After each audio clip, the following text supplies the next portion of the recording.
Hi everybody. I wanted to make a video today talking about my comics and my art, all the stuff that I made up until Mr. Wolf's class. Before I made these graphic novels, I was making other art.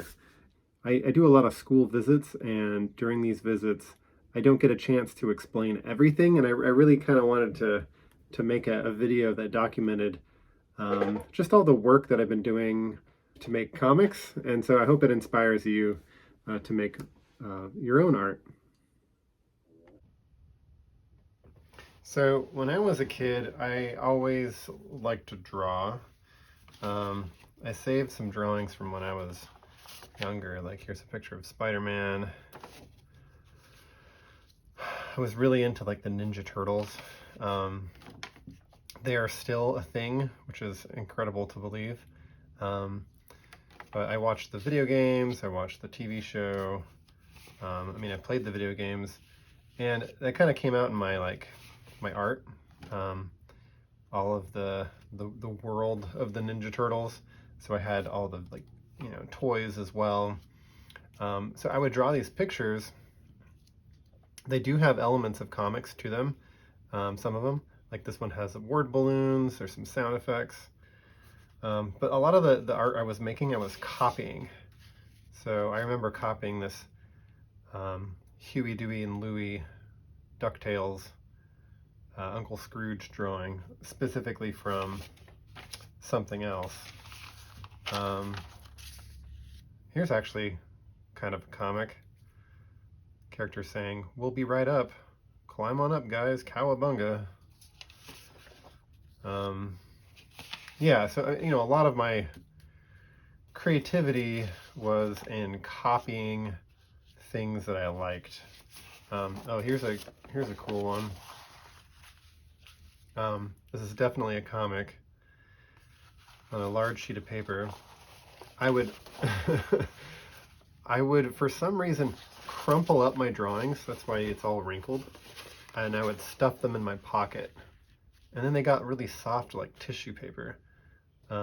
I think I did that just because I wasn't a good organizer. I didn't have any good flat way of storing them. I felt it was fine to just crumple up my drawings.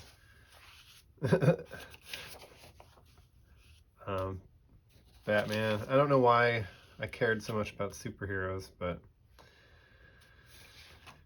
another Batman. I remember being really impressed with my drawing of Gizmo Duck here when I was a kid. So fast forward, and I continued to draw all throughout high school. These were like elementary school age drawings.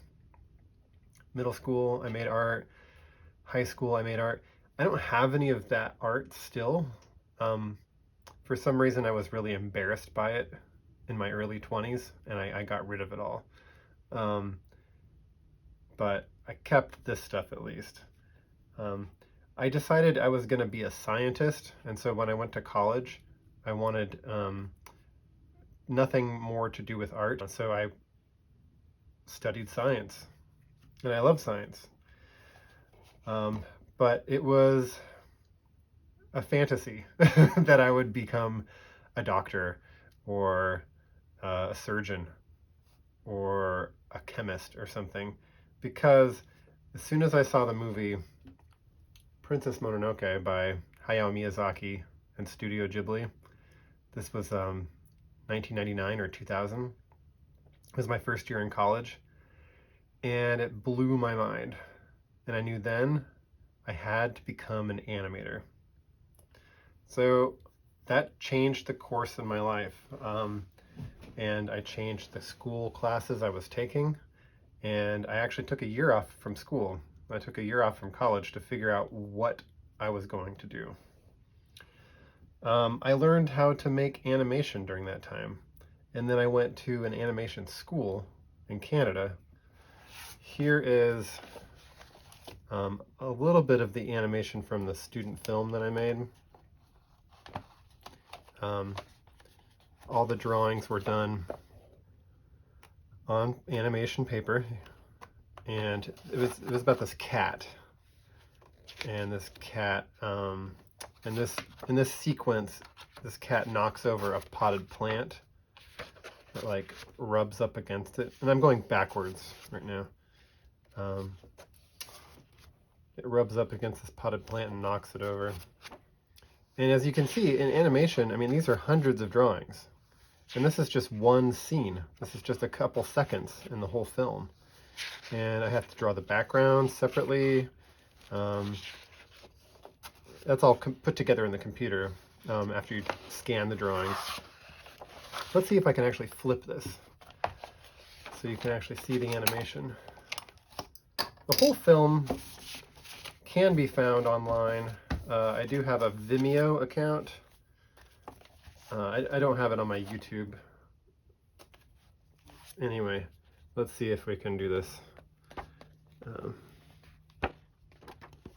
It's really hard to see. But anyway, I drew a lot of pictures of cats. I drew a lot of pictures of my characters. And that became my training for doing comics. I didn't know it at the time. Anyway, after I graduated from film school, I didn't know what to do. I wanted to make another film, so I entered a contest. And I don't really, contests are weird. I spent a lot of money to enter this contest. It was put on by the company Adidas, and you were supposed to tell a story about their brand. And so I didn't really have a connection to the clothing or the shoes, but I did a little bit through Taekwondo, because they made Taekwondo uniforms. And so I made this film about these two brothers who are sparring each other. And it's not the greatest film in the world, but I got to try a new technique, an old technique, which is the way animated films used to be done. And that was by filming the film on celluloid. So that's what this is. These are cells, celluloid. And you draw the picture on the front with ink, and you paint the back. And you take a picture when you have your picture done, right? You take a picture, and I have them all numbered. This is number 27 in the scene. And then I put the next frame down, and I take a picture. And I put the next one down, and I take a picture.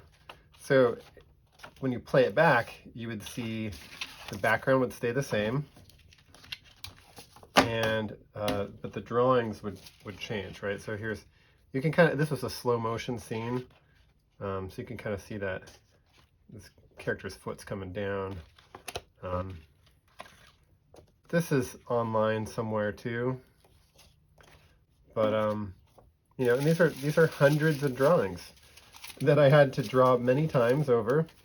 I'm not showing you all the art from that film, but it was, I'm just kind of trying to make my case that, you know, if you're someone who's interested in learning how to do anything, you have to spend time practicing your art, or practicing your craft, or your skill, or your sport. So I went to school for animation, couldn't figure out how to continue doing my own films because films are expensive. But somehow I got hooked up with some people who were making a music video for a band called The Shins, and they had done some music videos already. I worked for them for free, which I don't encourage anyone to ever do. If you are working for someone else who's getting paid, you should get paid. But I didn't know any better. I made storyboards for this music video, for this rock and roll band. And then I made animation for it. I animated this butterfly coming out of a chrysalis. It was kind of an awakening where, you know, I didn't really want to work for people who were going to not pay me. And if I wasn't going to get paid to do work, well, I should just do my own projects. I think that's when I discovered working with, I really wanted to make a picture book. So I worked with a friend of mine who was a poet. Her name was Lisa Wells. And, she wanted to make a book too. And so we worked together to make a picture book. I'm not going to show you the whole thing, but this is a picture book that she and I made together. I did the art and the words are hers. The way I put together this dummy, this isn't the original art, but I printed out the art and I took an old book that no one wanted and I put my art on top of their art. I made another dummy where I sewed the book together. So it's hard to see, but right here you can see that every 16 pages is a signature sewn together. I made this little cardboard dummy. There's tutorials online on like how to make books, but at this point in my life I was just trying to figure out how books were made. And really they're made by folding sheets of paper in half, right? So folding these sheets of paper in half, and you get a book that way when you put them together. So like imagine making a card and folding another card inside of a card. Now she and I, this poet, Lisa, she and I made another book together. But this whole time I wasn't writing my own stories for the books. I was just I didn't think of myself as a writer. So I was taking her story ideas and drawing pictures to them. We sent these books to publishers and no one wanted to publish them. We got some encouraging news from one publisher, but that publisher said, "How would you like to turn this into a graphic novel?" And at the time, I had never made comics. And to me, that was going to be a lot more work. So I was not interested in that. I wasn't ready to make that. So this is a storyboard for the student film I made when I went to animation school. And if you're looking at it, seeing 2 pictures per page, you can tell a story. And this is the way filmmakers sometimes like to have their stories written ahead of time.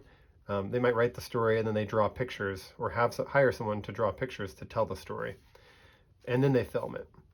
And so I was already kind of making comics when I was doing storyboards, but I hadn't had the experience of like finishing the work as a book.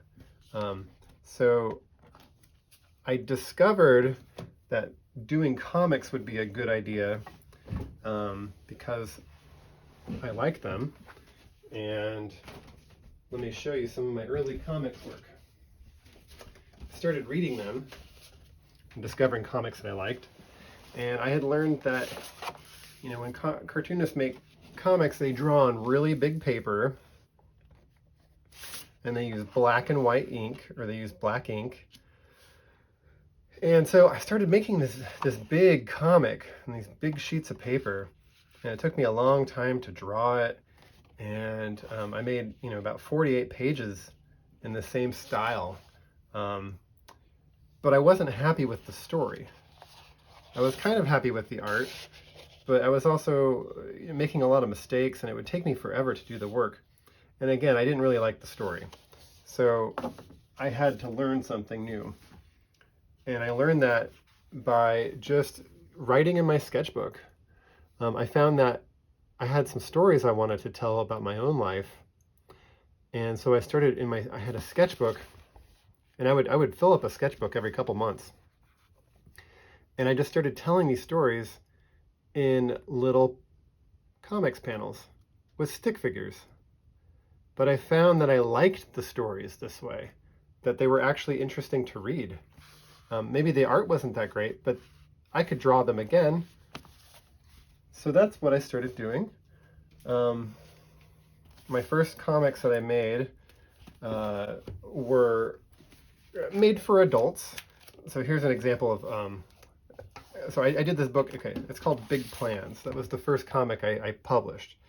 And I didn't know how to print it and bind it. I went to the Kinko's copy place and I printed the pages and I cut them and I stapled them together like this.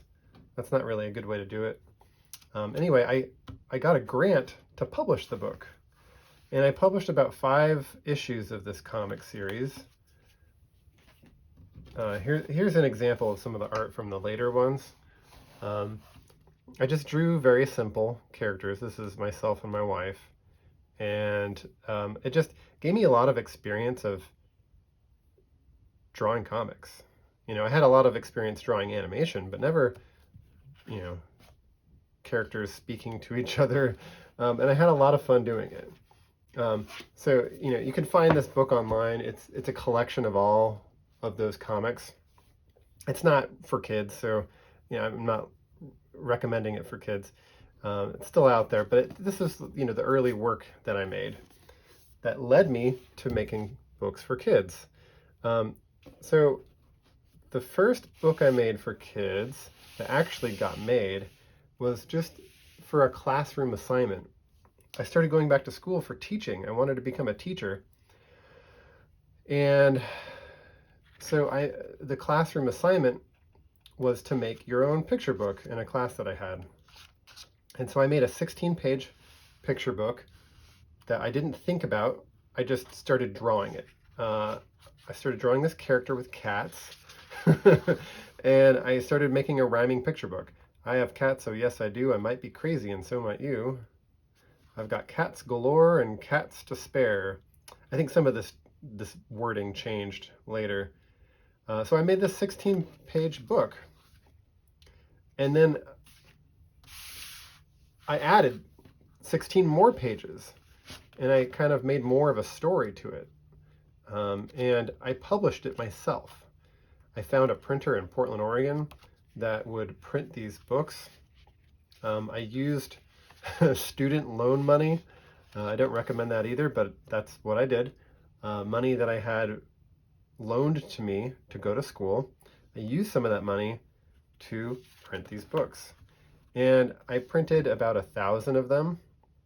And I eventually did sell them all, and even more, mostly through a couple stores. There was a store in Portland called Reading Frenzy that sold little mini comics and other comics. And I sold them there, and I sold them at Powell's Books. And I sold a lot at Powell's. Something about these books, they were $5. They were, you know, relatively cheap.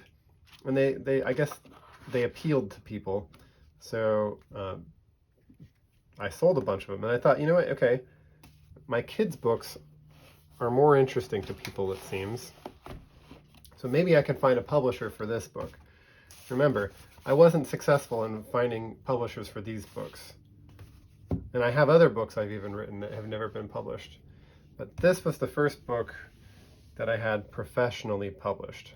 That's not necessarily true. I'll talk about a different book in a second. But this book was called The Super Crazy Cat Dance, right? And I did find a publisher who would republish it. And they wanted to publish it in color, and I said, great. They wanted to expand the artwork, and I said, I can do that. Just for example, look at how this page is expanded. So here's the black and white page right here. 4, 5, 6, 7, 8, 9, 10. It's just got the cats, a plane, and the character. And here the expanded one has added a moon. There's these ducks speaking in Spanish. 4, 5, 6, 7, 8, 9, 10. And I just had fun coloring the book and making it anew. This book, I think you can still find copies of it online, maybe. But I think it might be out of, like, it's out of print. I know that for sure. Meaning the publisher is not interested in printing it again. But I'm proud of this book. So if you can find it, I encourage that. Don't pay a lot of money for it, though, if you find it. All right. I was working at a pizza restaurant to pay my bills while I was going to school. And I also was trying to make a graphic novel for kids. So this is more of a little comic or a picture book. This was my first graphic novel. And it was published a year before this one. This book was published by a friend of mine and his two friends of mine, Greg Means and Dylan Williams, and they were publishing comics, and I shared this book with them. They were happy to publish it, and I have to give thanks to Emily Nilsson as well, who was Dylan's wife, and she encouraged Dylan to publish it.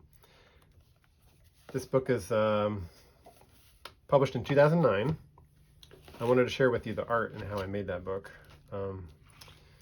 So the way I made that book was I kind of had a story idea, but I didn't really know. And I started writing it as I went. I did little thumbnails or little storyboards first in my sketchbooks. But then when it came to time to doing the art, I did all the panels separately. So as you can see here, I cut them out of like nicer paper. But what this did was it allowed me to draw one panel at a time. And I was working at a pizza restaurant, and if I had a 30-minute break, I could draw a couple of these. I couldn't finish a whole page though. And so it made me feel like I was completing something if I finished a couple panels. If I left the whole page unfinished, like if it was all flat, and it would make me feel incomplete. It would make me feel antsy, and I don't like that feeling. So I just found a way to make it manageable for me. It's like baby steps, right? And so I drew this book. It took me a year to make. There's, three of these,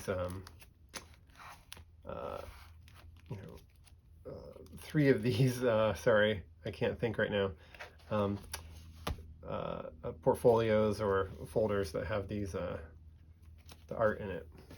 And that's how I did that book. And if I made a panel that wasn't good, I would just redraw it. And it wouldn't be a big deal. I didn't have to redraw the whole page. I could just redraw that whole panel.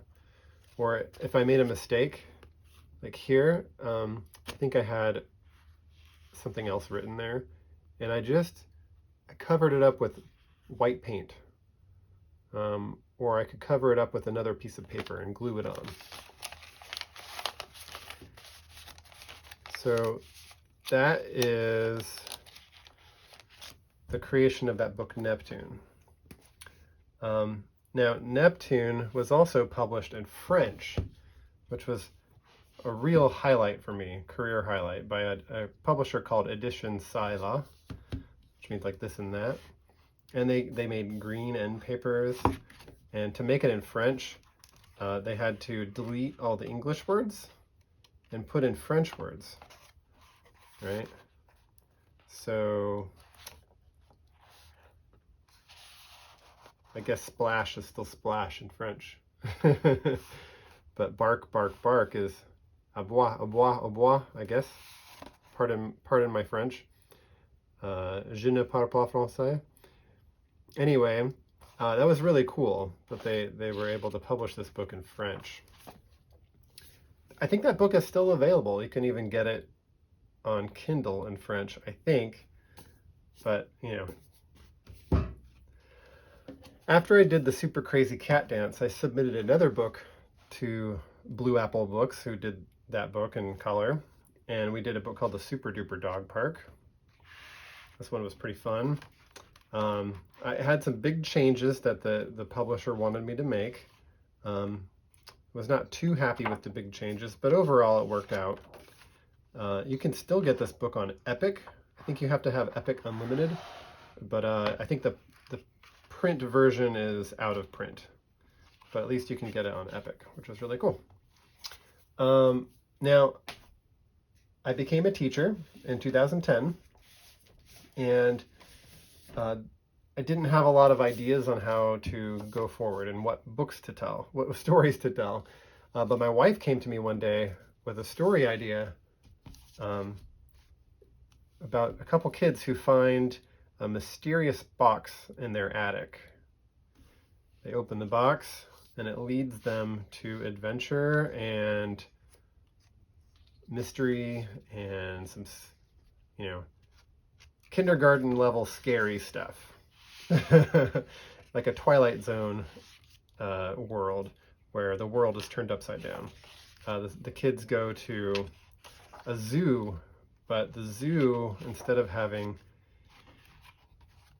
animals be on display, or non-human animals, they find that humans are actually kept on display in the zoo.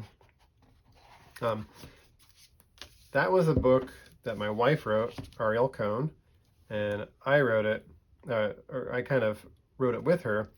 It's her story, and I did the art.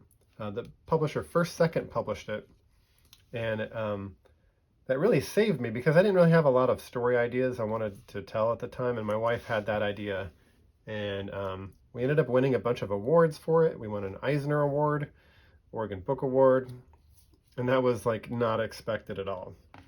It was published in French too, called Zoobox, and that was really cool that it got published in French as well. I think this book is also available on Kindle. So this is the art for the Zoobox, and I just used a ballpoint pen, or kind of like a ballpoint pen, like a pilot pen. I drew the art on paper. I colored it in the computer. And, oh, I forgot to show you the art from Super Crazy Cat Dance. This was art that I made all in black and white again, but lots of black backgrounds. I wanted it to really stand out when the book was